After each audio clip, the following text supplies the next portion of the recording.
Hello അസ്സലാമു അലൈക്കും. അപ്പോൾ നമുക്കിന്ന് സിമ്പിളായിട്ട് തയ്യാറാക്കാൻ പറ്റിയൊരു മഷ്റൂം പാസ്ത ഉണ്ടാക്കിയാലോ. ആദ്യം തന്നെ ഞാനിവിടെ എടുക്കുന്നത് വലിയ ഉള്ളിയാണ്. അതിതുപോലെ ചെറുതാക്കി നല്ലപോലെ കട്ട് ചെയ്തെടുക്കുക. ഉള്ളി 2-3 ഇല്ലി മാത്രം മതി.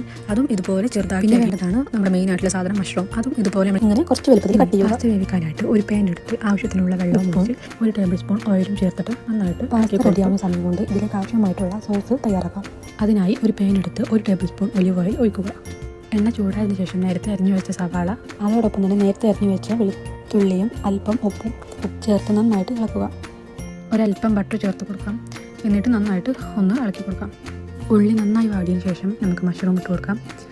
അപ്പോൾ മഷ്റൂമോ നിങ്ങൾക്ക് മഷ്റൂം അല്ലാതെ ചിക്കനൊക്കെ ഉണ്ടെങ്കിൽ ചിക്കനൊക്കെ ആഡ് ചെയ്യാം കേട്ടോ. ചിക്കൻ ആദ്യം ഇതുപോലെ വേവിച്ചിട്ട് ആഡ് ചെയ്ത് കൊടുക്കാവുന്നതാണ്. അങ്ങനെ ഇതെല്ലാം വെന്തതിന് ശേഷം ഞാനിവിടെ ആഡ് ചെയ്യുന്നത് ഫ്രഷ് മിൽക്കാണ്. ഇതെല്ലാം ഒന്ന് തിളക്കുന്ന സമയത്തേക്ക് ഒരല്പം മൈദപ്പൊടിയും ഒരല്പം ചൂടുവെള്ളവും ചേർത്ത് നമുക്ക് മിക്സ് ആക്കിയിട്ട് ഇതിലേക്ക് ചേർത്ത് കൊടുക്കാം. ഇനി നമ്മൾ നേരത്തെ മാറ്റി വെച്ച പാസ്ത നമുക്കിതിലേക്ക് ആഡ് ചെയ്ത് കൊടുക്കാം.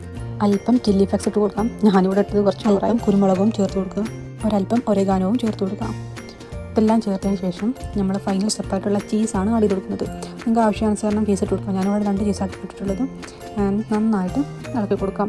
അപ്പോൾ ഇതാണ് ഇതിൻ്റെ ഒരു ഫൈനൽ സ്റ്റെപ്പ്. ഇത്ര ഒരു കൂർന്ന നിങ്ങൾക്ക് ഇഷ്ടത്തിനനുസരിച്ചിട്ട് ഇനി ലൂസാക്കണമെന്നുണ്ടെങ്കിൽ ഫ്രഷ് മിൽക്ക് ആഡ് ചെയ്ത് കൊടുത്താൽ മതി. അതല്ല കുറച്ചും കൂടി കൂടുതൽ ആവാനുണ്ടെങ്കിൽ നിങ്ങൾക്ക് അല്പം ചീസ് ആഡ് ചെയ്ത് കൊടുത്താൽ മതി. അപ്പോൾ ഇതാണ് നമ്മുടെ ഫൈനൽ സ്റ്റെപ്പ്. ഭയങ്കര ടേസ്റ്റിയാണ്. നിങ്ങൾ എന്തായാലും മറക്കാതെ ട്രൈ ചെയ്ത് നോക്കണം. ഇഷ്ടപ്പെട്ടാൽ എന്തായാലും ഫീഡ്ബാക്ക് അറിയിക്കണം. അപ്പോൾ അത്രയേ ഉള്ളൂ വീഡിയോ. ഇഷ്ടപ്പെട്ടാൽ ലൈക്ക് ചെയ്യുക, സബ്സ്ക്രൈബ് ചെയ്യുക.